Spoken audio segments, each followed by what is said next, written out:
Yeah. All the participants will be muted from our end, means from the moderator point of view, and whoever joining can also try to mute from their side.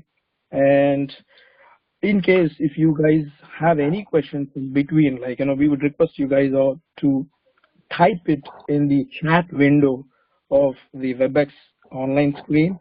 And, some of our moderators are trying to collect them and then, consolidate them and then, try to pick some questions out of it. If it is too much of questions, we would like to pick some of them and present to the presenter for him to be answered. So if you have any questions right in between the presentations, please hold on or try to type the question in the WebEx chat window so that, you will be able to pick them up and answer them at the end of the presentation. Yeah, please, can you please mute from your end? Please mute from your end. That would be awesome. And with this, I think, I have to hand it over to Mr. Velangani for a brief introduction about our speaker. And welcome, sir, again, and welcome you all. Velangani, you can take it from here.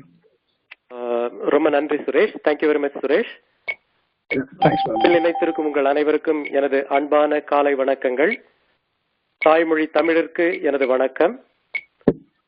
இந்த தொலைபேசி மூலம் ஆங்கிலம் மட்டும் தெரிந்தவர்கள் சிலர் இருப்பதனால் நான் உங்களுடைய அனுமதி பெற்று ஆங்கிலத்தில் பேச விளைகின்றேன். மிக்க நன்றி. Dear professionals, this is Velangani Raj from Pennsylvania. Good morning, everybody, and welcome for this wonderful session. I have the great privilege of introducing today's speaker, Mr. Parthiban Jayaraman. Mr. Parthiban Jayaraman lives in Delaware area.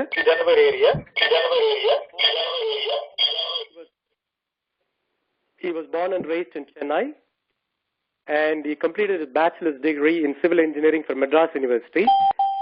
Believe it or not, he has 3 masters. I found so difficult even to complete 1 master's, but he has 3 master's degrees.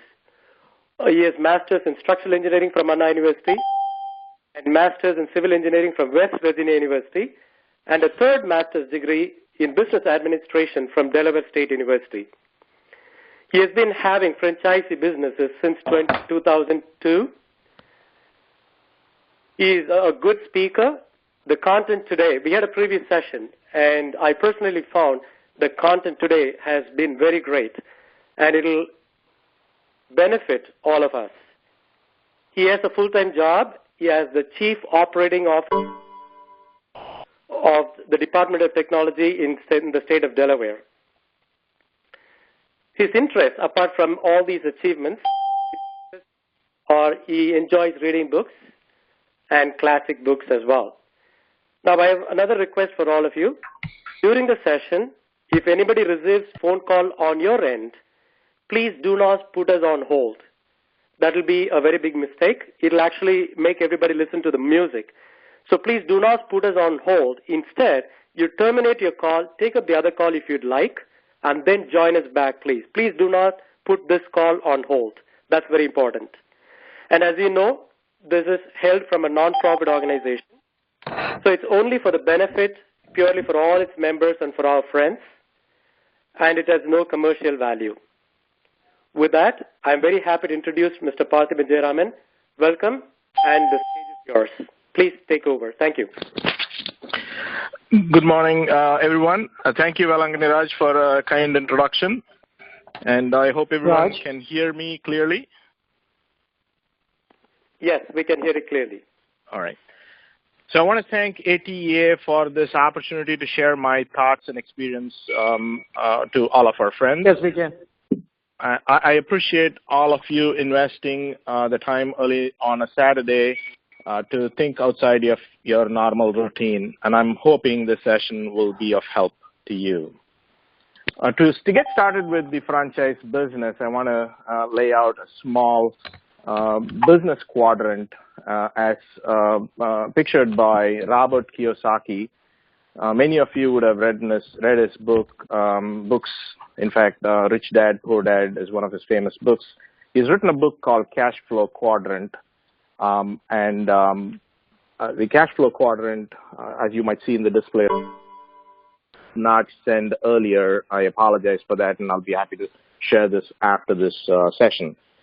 Cash flow quadrant, he defines people in the work environment as 4 different groups.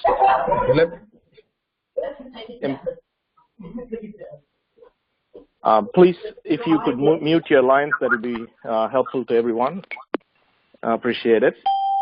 The employees are the ones who work to benefit the employer. Then self-employed are the folks who work for themselves and benefit from their own time. Business owners are people who are employees, and employees will work to make money for the business owner.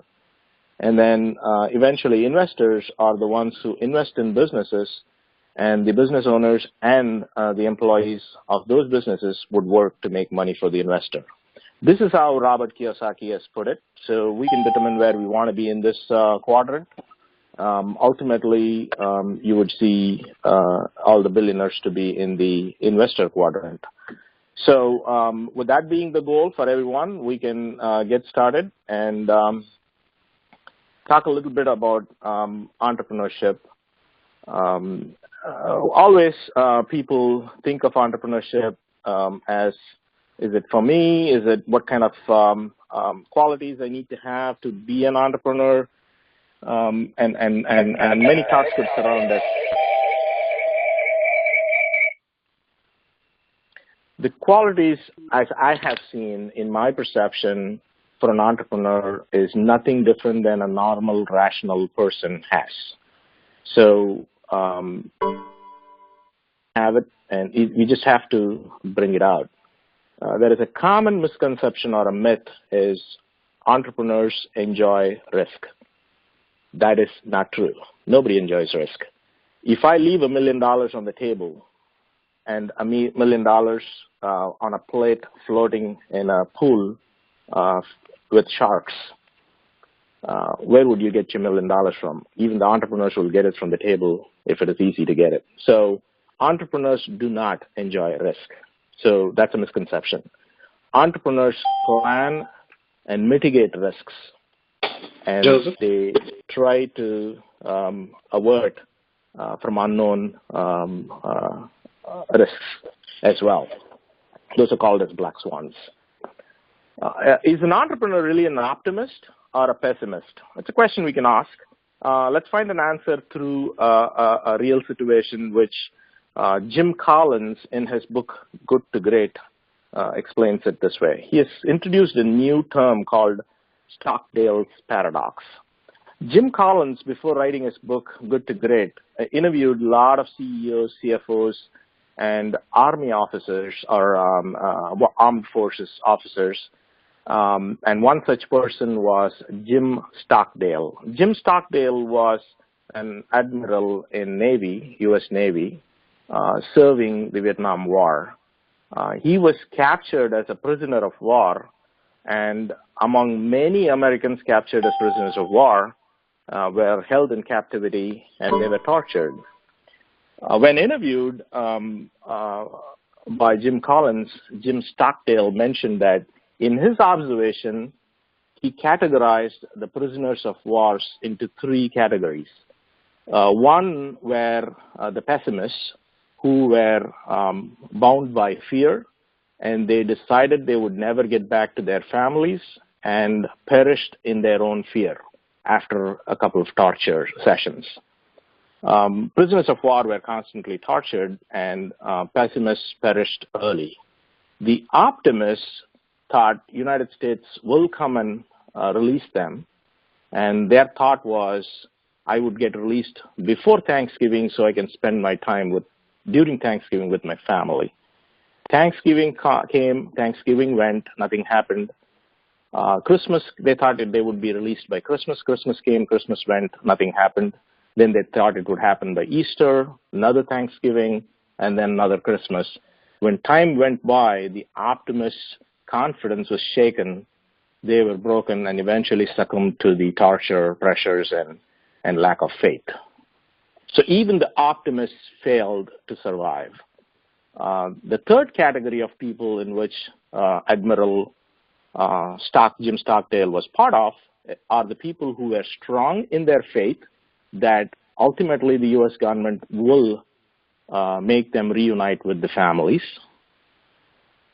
And they knew that every day they have to take one day at a time and have to survive to see the sunshine the next day, the daylight the next day.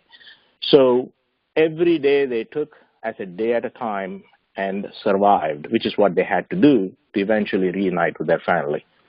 So it did happen. So the people who were strong, believed in themselves, and survived one day at a time were able to finally reunite with the people. The reason I told this story is entrepreneurship is similar to that. All our plans could go wrong, and we just have to survive one day at a time to eventually reach our goal. That's what in Good to Great, Jim Collins has coined that as a phrase called Stockdale's paradox, where the pessimists perish, optimists perish eventually, but the realists who embrace the reality, ground reality, will survive. So in reality, if things work well, you can start off with one franchise unit, 2 franchise units, and then eventually over many years, you can grow into tens of units and become a success story. Or if things do not work out, I'm not saying this to discourage anybody, you need to understand what the implications could be. If things do not work out, you could lose your money, you could lose your reputation, you could lose your confidence, you could lose your health, and a peaceful family life as well. And any or many of these. So that's just to be cognizant of what the risks are. So before getting deeper into franchise business, we need to understand what a franchise business is and how does it work. To understand that, everyone has to know these 3 terms very clearly: franchise, franchisor, and franchisee. A franchise is the brand. For example, Chick-fil-A, Starbucks, McDonald's, those names, those brand names are the franchise.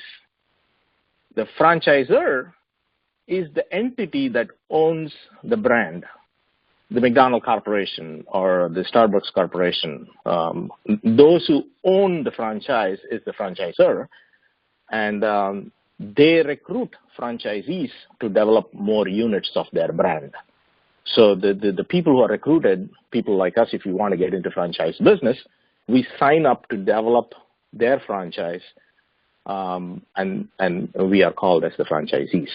So franchise is the brand, franchisor is the person or the entity owning the brand, and then franchisee is the individual or the company which develops the brand in individual units. So how does this go about? Franchisor is someone who has a great idea, a wonderful business model, and they want to grow. They do not have the capital to grow their business across the United States or across the globe. So they choose to develop a franchise model and recruit franchisees to develop stores on their behalf. And franchisees benefit from that by making money, profit out of it. So franchisor sells their idea. They don't sell. They borrow their idea, lend their idea, and they give you the guidance. And they charge a fee for it, a royalty fee as a % of revenue, an advertisement fee as a % of revenue, and also a franchise fee for every unit that you establish or franchisee establishes. Franchisor provides guidance for execution. Franchisee has to take that guidance and the process and then execute it efficiently, first to stay afloat, then to make profits. And moving on to the next slide, the question would come, why do I have to franchise? Why not I begin my own business? It's possible. You could do that too. But I just want to clarify the differences between those so you can make an informed decision. If you want to start your own business, everything from idea to sales belongs to you. Idea, process, finance, operations, marketing, sales. You have to do all of it. You may or may not have expertise in all these areas. So you may have to hire consultants and pay for them to develop these things. So there is more money involved and then more time involved, and it puts your reputation on the line as well. But if you do all of this, you get to keep all of the profits. That's the benefit of developing your own business. Whereas on the other hand, franchise business, you just have to finance, you have to run the operations, and some local marketing, national level marketing, and idea, process, and all those things will come from the franchisor. So that's the benefit. And it comes with a price. You have to share a big chunk of your profits with the franchisor, in terms of royalty fees, advertisement costs, and franchise costs. So that's the difference between franchise and doing your own business. You can choose whichever fits your intent.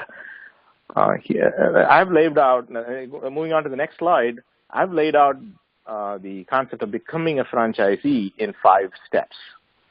Step number 1, you'll have to choose an industry. I mean, you see McDonald's, you see Starbucks, you see TGI Fridays, you see all these Chick-fil-A, and you see all these franchises in food industry. You see franchisees like Liberty Tax and various tax services, business services. There are lots of maid services, cleaning services, and so on. Trash picking up, dump. There are a lot of franchises, hundreds of thousands of franchises. In fact, you can pick an industry which you like or you have expertise in. You don't have to, but if you have expertise, it's going to help. So you can pick an area where you have an expertise in. When you pick the area, or you may be open to, I'm not able to decide, so let me be open and do some research. You can do that too. You can be open to any industry.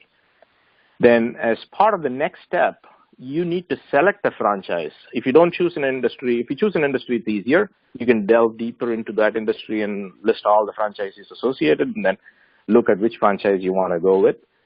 If you don't choose an industry, then you can be open and look at all the franchise to pick a few to do some more research. When you want to select a franchise, these are some of the key considerations. How much capital are you willing to invest? So capital and financing comes as a threshold to narrow down a bunch of franchises that you can explore.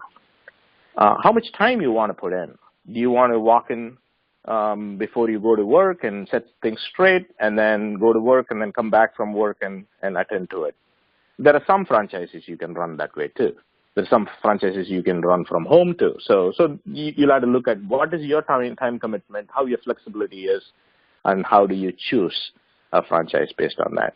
Once you narrow down a few, you can ask these questions. You can pick up the phone and call the franchisor and ask them, hey, what kind of systems and tools you provide for the fee that we pay you? Because that's very important. For you to be set up for success, the tools are going to help. They could have a good inventory system. They may not have a good inventory system. They could have a good revenue reporting system, which can help see how the business is running.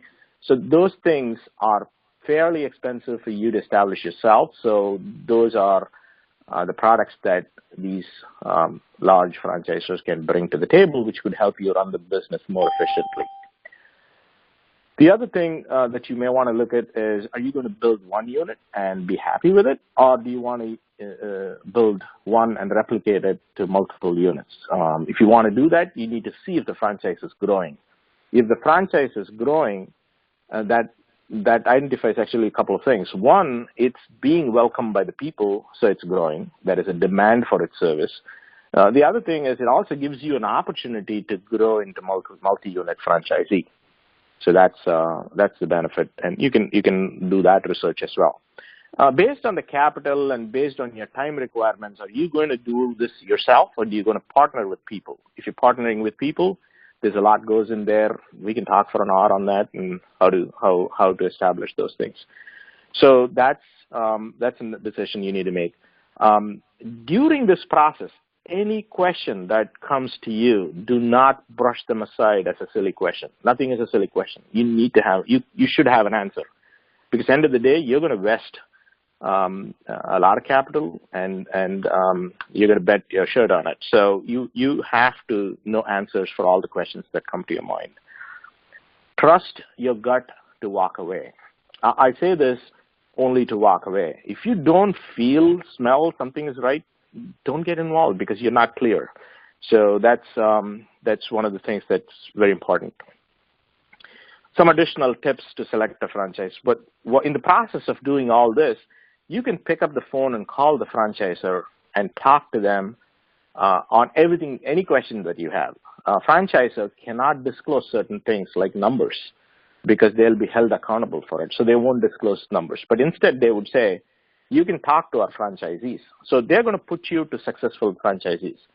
There are franchisees who've been successful. There are some franchisees who's been less fortunate. It could not be anything to do with the franchisee itself.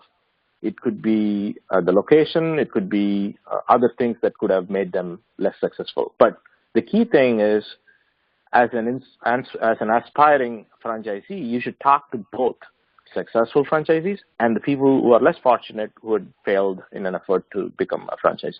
So you talk to them and you can get different perspectives, and you can make an informed decision based on what you hear. The other way, and one other way of getting slowly introduced into franchise business is, say, for example, you like to open a Starbucks. You can go work part-time in Starbucks to understand the business, how it runs. We all being smart can quickly understand what's going on, and this knowledge and experience is going to help get a franchise as well. So if you know a business you want to do, you could get involved by working part-time in one of those stores and slowly learn the business. I mean, you don't have to do it for a long period of time, but for several months should disclose a lot of facts about the franchise itself. Seeing is not believing, because I still hear many of my friends, or some of my friends and acquaintances say, hey, I drive by that area, and I see a lot of cars there. They must be doing a lot of business. Seeing is not believing. What you see may not really convert to dollars. So inquiry is key. So you'll have to look into those numbers. So find somebody who will share those numbers with you. What would be the cost of goods? What would be the cost of labor? What could be the bottom line after all this? What could be the rent? And all those things.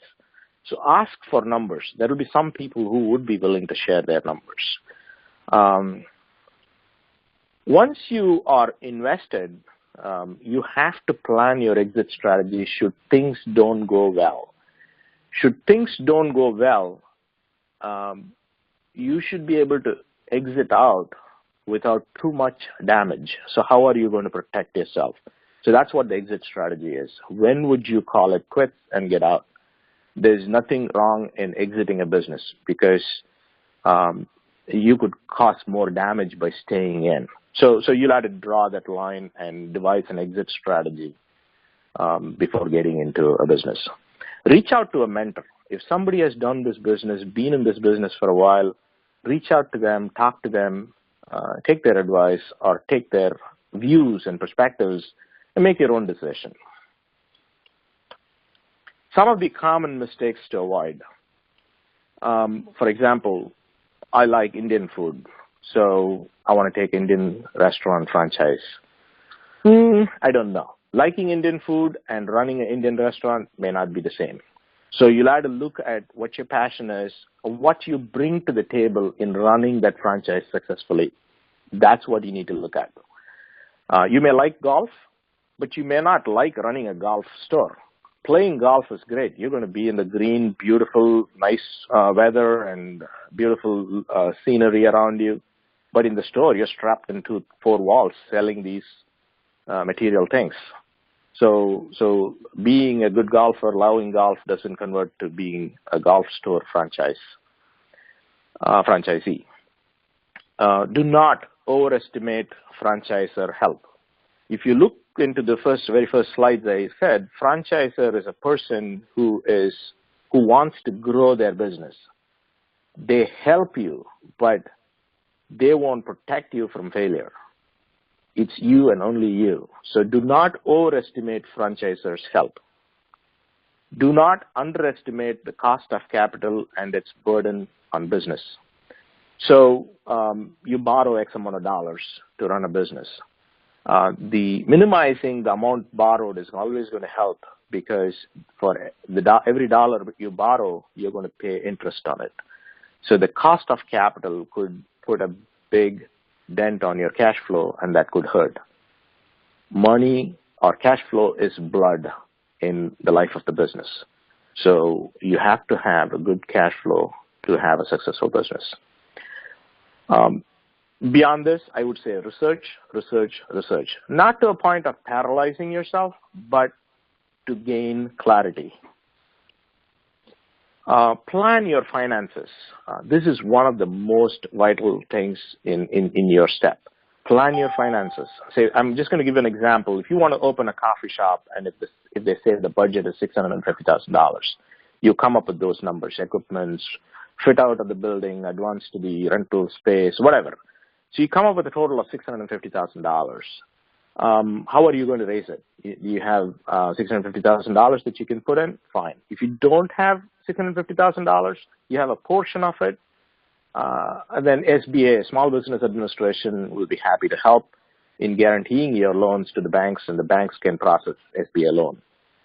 The interest rate for the SBA loan hovers around 6 to 7%. Banks would need you to inject 15% at least, sometimes up to 20%. Initially, when you start your first business, they would ask you to put more money in than less. So 20% would be their request if it's your first business. If it's not, then they'll live with 15%. That's the SBA rule. So for a $650,000 business, you may want to come with a cash injection of $130,000, and SBA secures 75% by its guarantee, and you pay the guarantee fee to the SBA. So it's about 2 to 3.75%. That's the guarantee fee, varies based on the size of the loan. And it could be like about $18,500. I roughly calculated for a $520,000 loan, you'll pay about $18,500 as the guarantee fee. That's a one-time fee for SBA to guarantee your loan. That works on the principle that one and X number of businesses fail, so SBA takes these guarantee fees and accumulates it, and then pays for people who fail. Bank, in order to cover the difference, would also ask for a personal guarantee. SBA has a rule that we can talk a little bit more on that when we talk more on finances, not in this session, but if we ever have to do that sometime. But banks have a rule that anybody who owns more than 20% stake in the business, they have to personally guarantee it initially. So if you personally guarantee, what is that you're putting at stake? You would guarantee the loan, but you may have a home equity of $200,000, $300,000. That home equity, you're going to have a lien on that home equity, or you're going to have a lien on your home if you give a personal guarantee. The next slide, step 4. This is where you make a decision. So now you've done all your homework and you're about to make a decision. With all the facts in front of you, still the emotions could cloud the whole facts table. So what I would say is make sure your decision-making process is completely rational and you can reason out every step and why you make those decisions. Recognize the emotions of you, your partners, the people surrounding you. Hey, it'll be great to own this.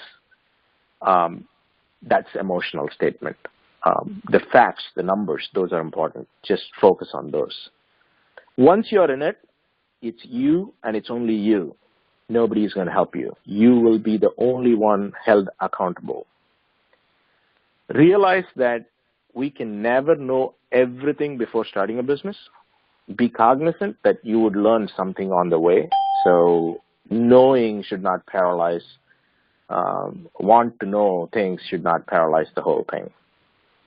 This is where, once again, I reiterate the point that trust your gut to walk away. Do not trust your gut to make a deal. Trusting the gut, emotion plays a role. So do not make a deal based on emotions.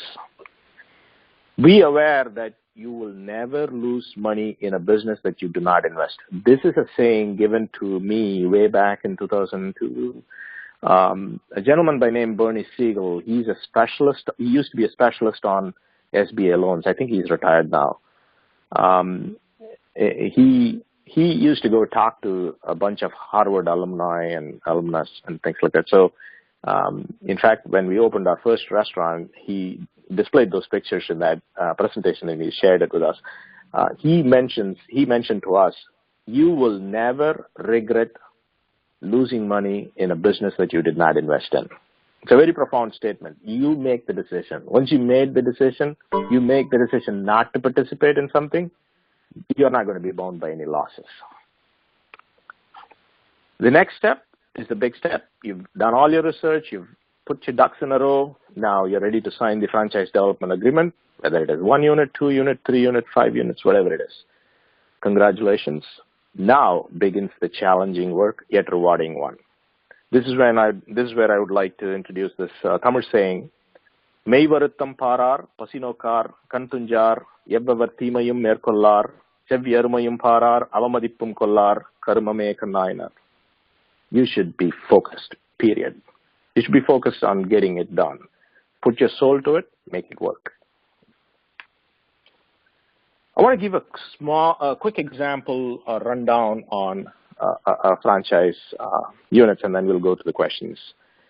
So you sign a multi-unit development agreement. What next? Once you sign the development agreement, the franchisor is going to tell you, this area has been, I'm giving you the rights to develop 1 unit here, 1 unit here, 1 unit here, and so on. Or in a big area, they'll say you can develop 4 units. It's your choice to pick where you want to develop. And that's all the work that you need to do. You pay a fee when you sign the franchise development agreement. The typical fee is, if it's a coffee shop, let's say, I can even give an example of Dunkin'. If I recall the numbers right, it's about $55,000 or $50,000 per unit. And if you sign a 4-unit deal, you'll have to pay the $50,000 for the first unit right then while you're signing the multi-unit development, and then $10,000 for each of the other units. So that means if you sign a 4-unit deal, $50,000 plus $10,000 for each of the other 3 units. So that will be an $80,000 fee that you write a check for $80,000 while you sign the multi-unit agreement. That stays with them. That's part of your initial capital. And then once you sign that and pay that fee, the first store, when you locate the first place, you say you want to build a coffee shop here, the franchise agreement will be signed. The franchisor will say, okay, that's a good place to build. We approve it, and here is your franchise agreement. Whether it is a development agreement or franchise agreement, I'll tell you, nothing is going to be in your favor, period. This whole concept and documents are written to favor the franchisor. You are going to benefit from it, and when you go to court against them, it's very difficult. Anything that happens, it's you and you only. So how do we prevent ourselves from getting into problems? The franchise agreement that they give, even while you're doing the research, you can make sure that or ask the question, are they registered in SBA registry? SBA registry is a registry that Small Business Administration manages, which reviews the franchise agreement document. So the language is not too much one-sided. And if they don't accept it, they will red flag it, and they won't register in the registry. So by asking the question of, is your franchise agreement registered in SBA registry, if they say yes, that means the federal government has reviewed and it's not too much one-sided document. That's one way to see if the document is too much one-sided or not. But end of the day, franchise agreements are made to support franchisor because they have a bigger fish to fry, so they have the bigger stake in the whole thing. Franchise fee. It's a one-time fee, like I mentioned. If it's a coffee shop and you pay $50,000, they help you to open up the first restaurant. They'll give you all the advice, and that's all that fee is for. Then once you start the restaurant, or any franchise unit, the dollars keep coming in terms of sales. For every dollar, X percentage have to be given to them as royalty. It will be collected every week from your bank account directly. And so is the ad fund for advertisement fund. Sometimes McDonald's and others like Dunkin' Donuts, they charge rent as a percentage of sales. So you might have heard the story. Ray Kroc, the founder of McDonald's franchise, was delivering a lecture in Harvard to the business school students. And he was asking the students, what do you think McDonald's is involved in? What is the core business of McDonald's? So the Harvard MBA students jumped in and said, it's the fries, the wonderful fries that you make. Ray Kroc rebutted and said, you're wrong. McDonald's is in real estate business. We own every major intersection in the United States. So they own the place. McDonald's owns the real estate and they lease it to the franchisee. So they make money in multiple ways. So when they lease it to the franchisees, they lease it as a percentage of sales. So this could come back to bite you. If you rent a place for X amount of dollars and that stays static, that's one thing. But if you rent it as a percentage, then your sale goes up, your rent goes up as well. The opportunity of you bringing more money to the bottom line is lost. So that's some of the ways. You'll have to include that in your thought process as well. Cost to building each unit.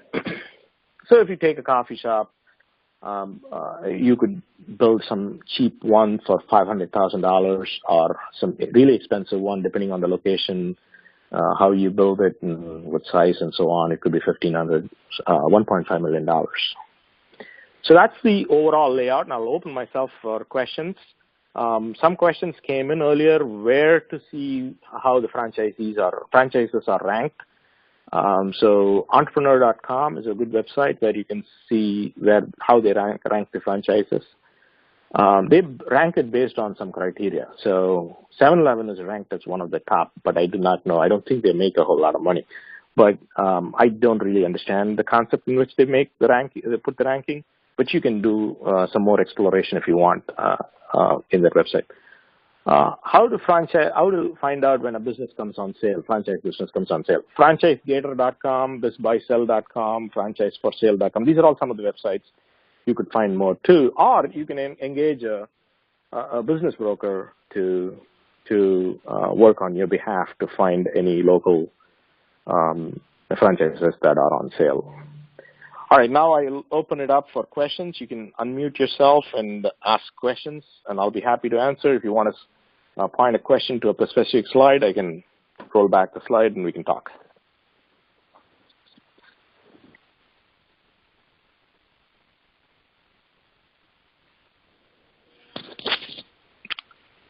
I'm not hearing anything. No, okay. Can you hear me? Yeah. Hey, this is Pani from New Hampshire. Thanks for taking the time to do this and do this free. So I appreciate it. My question is, I know you talked about the McDonald's, right? So how do you compare basically owning or franchise McD versus the Dunkin' Donuts? Do you have any pros and cons?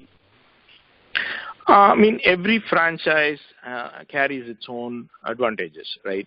So I have not done any business with McDonald's, so I know the franchise is pretty expensive. I'm sure they should be making a lot of money, and that's why they are expensive. They are successful. They've been successful until recently when they got hit in China for the meat that they were using. So I haven't done a whole lot of research. I would say if you have more money, that's not a bad choice.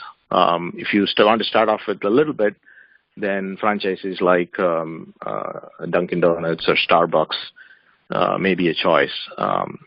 Interestingly, Chick-fil-A has a different franchise model. If you don't want to grow and if you want to go with only one and you don't have the money, you can go to Chick-fil-A, because Chick-fil-A's interesting concept is you shouldn't own any other business. You don't have to invest money. You can be their franchisor for only one restaurant. Okay. No, that's very good information. So if I can have a follow-up, right? So you said it's pricey, the MACD, right? So for the MACD, I heard about a million or a million quarter. So how much you're talking about for Duncan?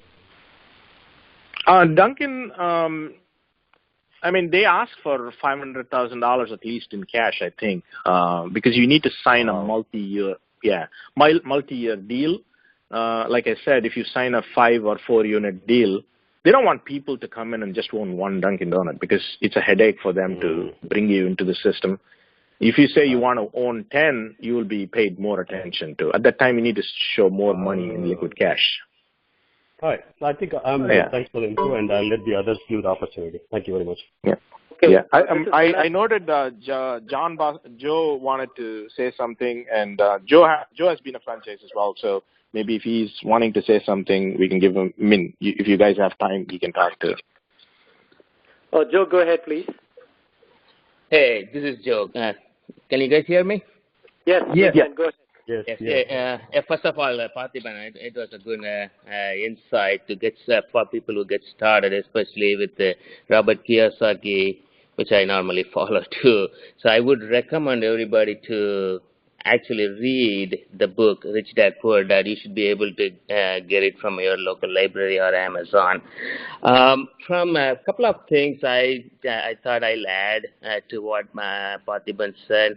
Parthiban did mention about the numbers. That is important. You make your decision by the numbers, and I would say is when you do the numbers, make sure you understand the ROI, because remember Parthiban mentioned in the example, like for the coffee shop, 130,000 if you put, you need to know what is your ROI you want every year or after a few years, because if you do not know, that investment is wasted.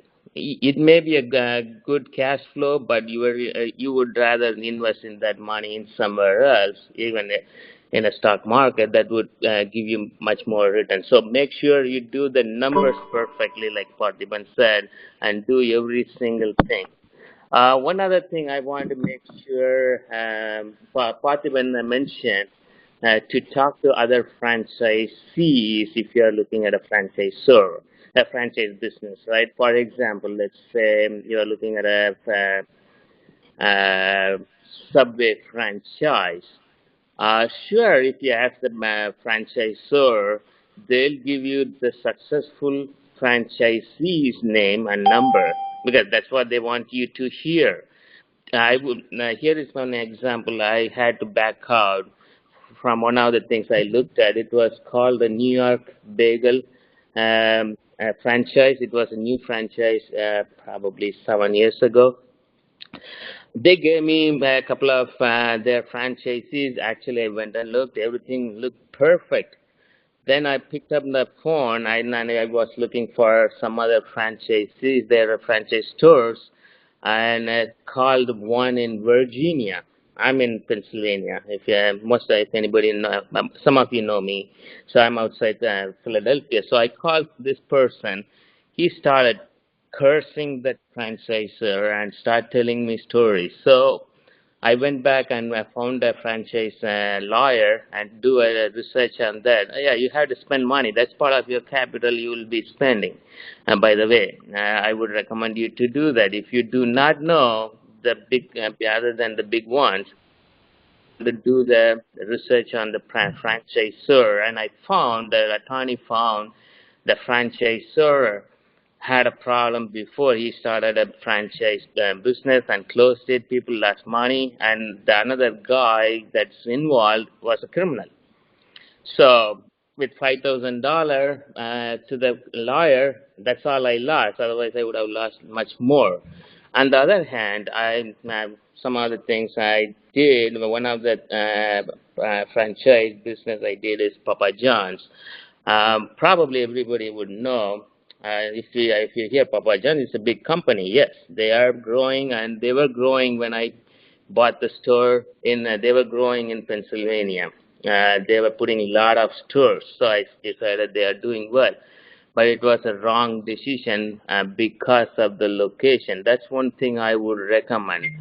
If you are doing business, any business or identify any industry or any particular sub category of an industry, make sure you understand the locality, local market, because yes, pizza business is big in Philadelphia. Outside Philadelphia, like in the place I put in the store, there were 12 other pizza stores for a 14,000 household market. That was a wrong decision on me because I didn't do my research. So make sure you know your market, not just by the franchisors thing or anything. So at the end of the day, decision should be yours and you want the decision.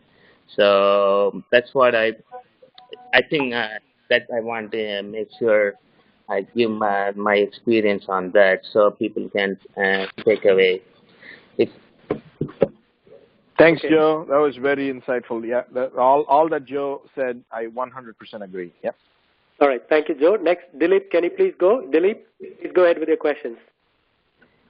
Sure. Hey, thanks, Raj, and thanks a lot for the insightful insights that again, Parthiban. So, two questions. I'll make it fairly quick. So, first question is, would you recommend that one should incorporate himself or herself before becoming a franchisee, so to protect your personal liability? And the other question is a little bit more specific. I guess a lot of audience is related to the IT services. So, specifically in IT package software implementations like Salesforce or ERP or SAP, do you know of any franchisee opportunities that are there? Because I know that a lot of people are gold partners, platinum partners, but I have not heard of any franchisee opportunities. So first question is about the incorporation, and the other is specifically to this software package implementation service. Sure. The second question, I do not have an answer on. I do not know anybody or any other franchisees, but certainly some research can give some answer. You can do it yourself, or I can help you. This first question is yes, you should incorporate before signing the franchise development agreement. But that doesn't totally protect you. The reason I say that is in one of my slides I would have said, to cover the difference, these banks are going to come after you through personal guarantee. Until you establish the business, the personal guarantee will be a key. When I started the business, almost for first 10 or 12 years, I couldn't even refinance. I couldn't even get a home equity loan because I always had a lien. The way the lien works is it just advances to the first position when the first and the second loan gets paid off. So those are the things that you need to consider. They'll try to loop you in, even if you try to protect by creating an LLC. Initial businesses, they'll try to pull the personal guarantee into the loan. Hey, I hope that answered. Yeah. But can I add a couple of additional? Yeah. Go ahead, Joe. Yeah, there are two types of protection, right? One is obviously your personal property protection, right? Second one is your business itself. You want to protect your business outside. Let's say you get sued because somebody slips on your front door and breaks and they sue you. You want to protect your business, right? So having a separate, whether I'm not recommending any LLC or incorporate, I would recommend you to talk to a lawyer. Based on your need, it can be LLC, S corp, or C corp, whatever you need to. But there's two level of protection you have to look at it. One is your personal property. When you get sued, your business shouldn't be taking the hit, right? They don't want to take your business away from you. So from that perspective, yes, you would want to do it, but how you do it, probably you need to talk to a lawyer and make sure you find the right one, not the cheap one, please. All right. Thank you, Joe. Next, Mr. Johnson Sabariyar from Washington, D.C. Please go ahead with your question.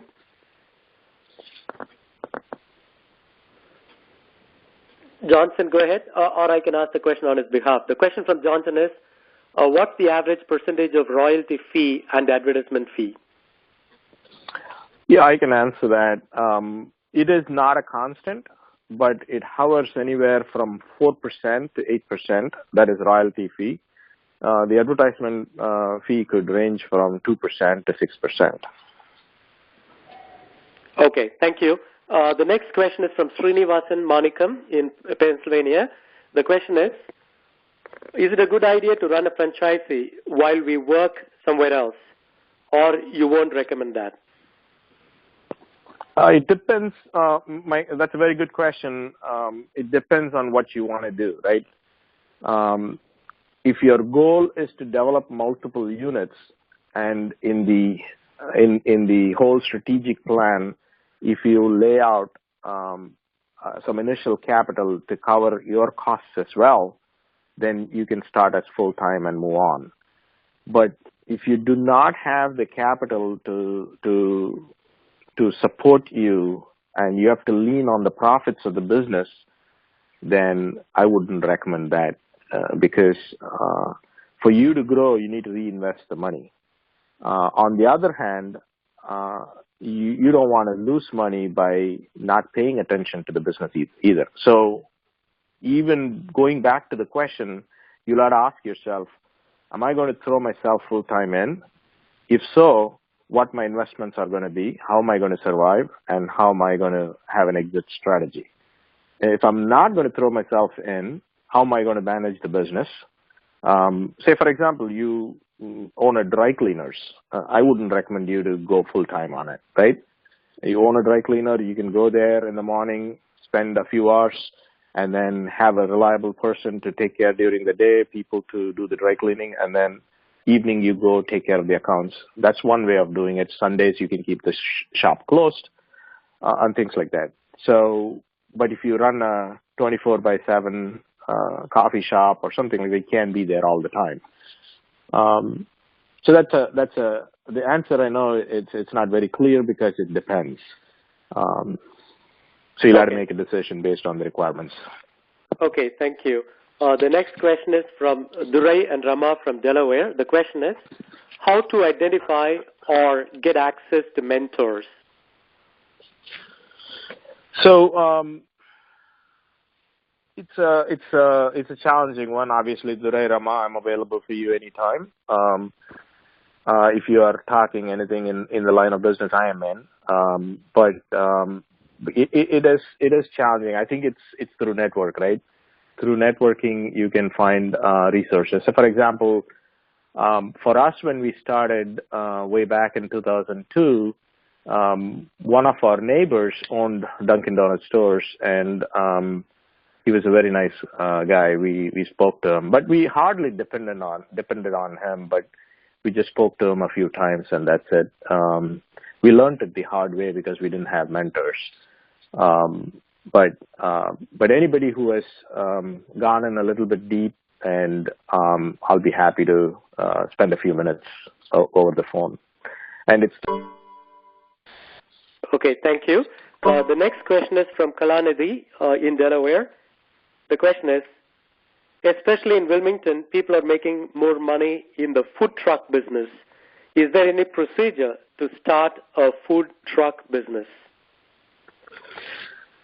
Right. This question is, I don't think this is related to franchise, right? Are you talking about any food truck franchises or in general food truck? Let me assume that you're talking about in general food truck. So any food truck that you have, I think there is a separate health license for that. But the license changes significantly when you have some seats around the food truck. So the only regulation I can see off is obviously you need to get a business license, and then also get the health inspection cleared. Those are the two things I see. I do not know if City of Wilmington has its own additional licenses beyond the state licenses. Okay, thank you. The next question is from Johnson in Washington, D.C. Do you have any idea about farm business? Do franchises available in this area of business, which is farm business? Right. Go to entrepreneur.com, and they have thousands of franchises there, depending on each of these areas. So even being in franchise business for so many years, I cannot tell right at the top of the mind if such a business exists or not. It's so much out there. So please go into entrepreneur.com and look at various franchises and under the industries that you're looking for. All right. Thank you. Now the next question is from Vinod Arunachalam. Purely from an investor point of view, what is the process to buy and run a franchisee? How to hire someone who could run and we could manage remotely? So that's a very interesting question, and we have ventured partly that way. We own a few restaurants called Green Turtle Sports Bar and Grill. So this is purely run by people, and we pay. I mean, when you hire people to run this, you look for people who have run this in the past successfully, get the right candidate and have them run. But in the process, you will have to have performance measures laid across the board, because you can hear horror stories where people have done damage to your business if you run it remotely, and suddenly the day you come to know, it's beyond recoverable. And the money you invest, hundreds of thousands of dollars or millions of dollars, is at stake just because you didn't pay attention to it. So as long as you have established a thorough performance metrics across the board and assign responsibilities to the resources that you hire and keep an eye on them, you can run it. So I'm not saying you cannot, because there are people who are doing it, but just I would suggest that for the day-to-day operations, you have a complete performance metrics established and you check the numbers every day. Okay, thank you. The next question is from Dilip. While you sign a multi-unit development agreement,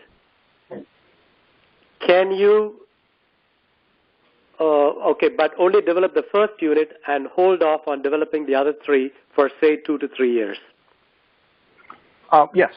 The answer is yes. You sign earlier I answered the question, the franchisors prefer you develop more than one unit. So they want to give the expertise to you. See, this is how they gain, right? When you sign up for one unit and develop one unit, they spend a whole lot of time with you. When you do the second unit, they don't have to spend the same amount of time with you, and they profit equally from it, and so on, third and fourth and fifth. And that also assures them that you're going to develop 5 units, and it increases the stock value because hundreds of stores have been signed to be developed, and that's the future income for them. So they want multi-units from their end. From your end, you can develop one. They certainly will lay a timeline within X amount of period you should develop these stores. But you can develop one and then hang on to it, as long as it's not unrealistic, or I mean, not unrealistic. As long as it's a reasonable holdout period, they'll be fine. If not, they could come after you and take back the territories from you. But that's very rarely that happens. To answer your question, yes, you can hold off from developing the other ones if in case you need the seed money to come from the first unit or second unit. This is Suresh. I think, pretty much, I think, we can accept, respecting the time what we have right now. I think, pretty much we can accept the last question before ending the Q&A session, I think. Okay, the last question we have here is, typically how long is the agreement for? And do they usually reduce loyalty rates during renewals? Right. So the franchise agreement that you sign, the franchise development agreement that you sign, or the unit development agreement that you sign, is for X number of units over X amount of period. Say, for example, they'll say you should develop 4 coffee shops over a period of next 5 years or 3 years, whatever they give the timeline. So at the end of 5 years, you'll have to ask them to extend it if you haven't developed, and you'll have to show costs why you couldn't develop. And the most reasonable, as long as it's reasonable, they'll extend it, and so you get to keep those territories and you can continue developing.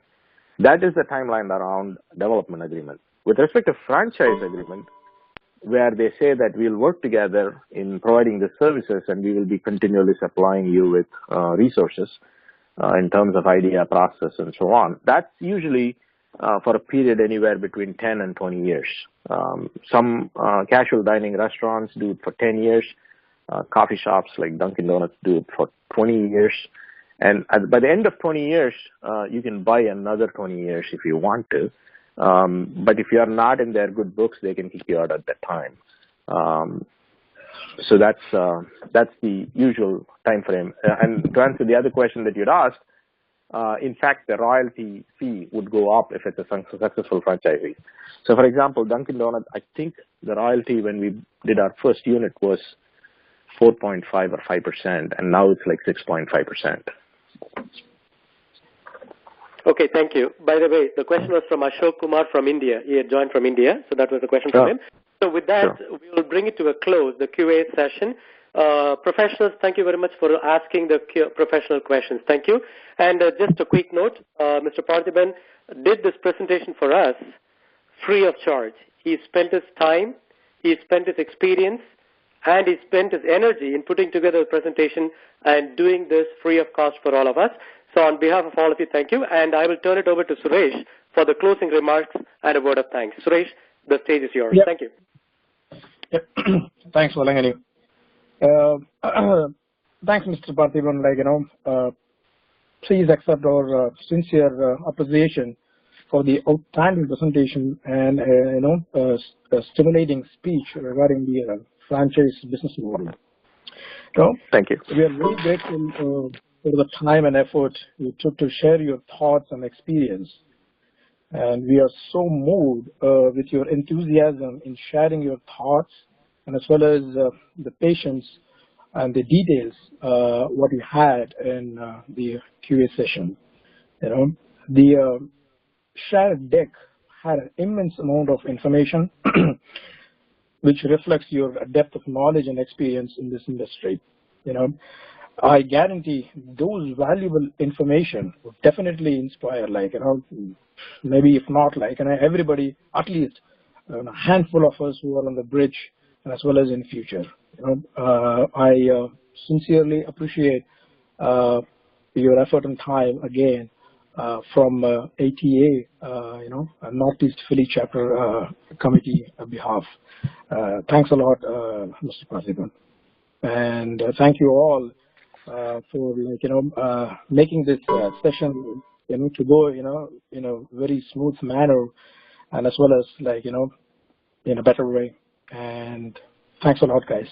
And last but not the least, I should thank Mr. Mahendran, to initiate for his initiation to get this going, and I should also thank the committee, and their coordination and cooperation in getting this done in a nice and a good way.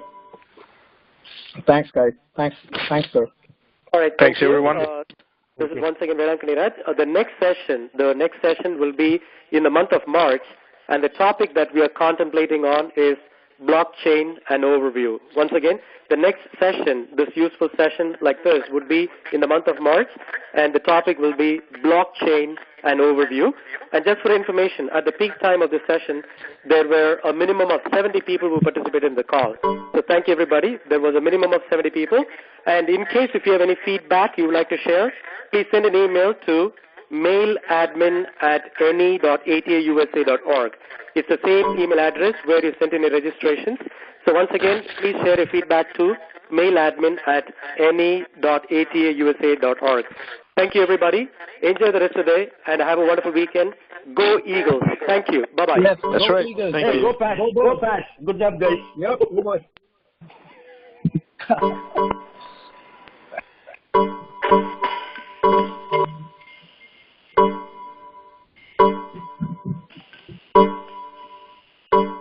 Yes.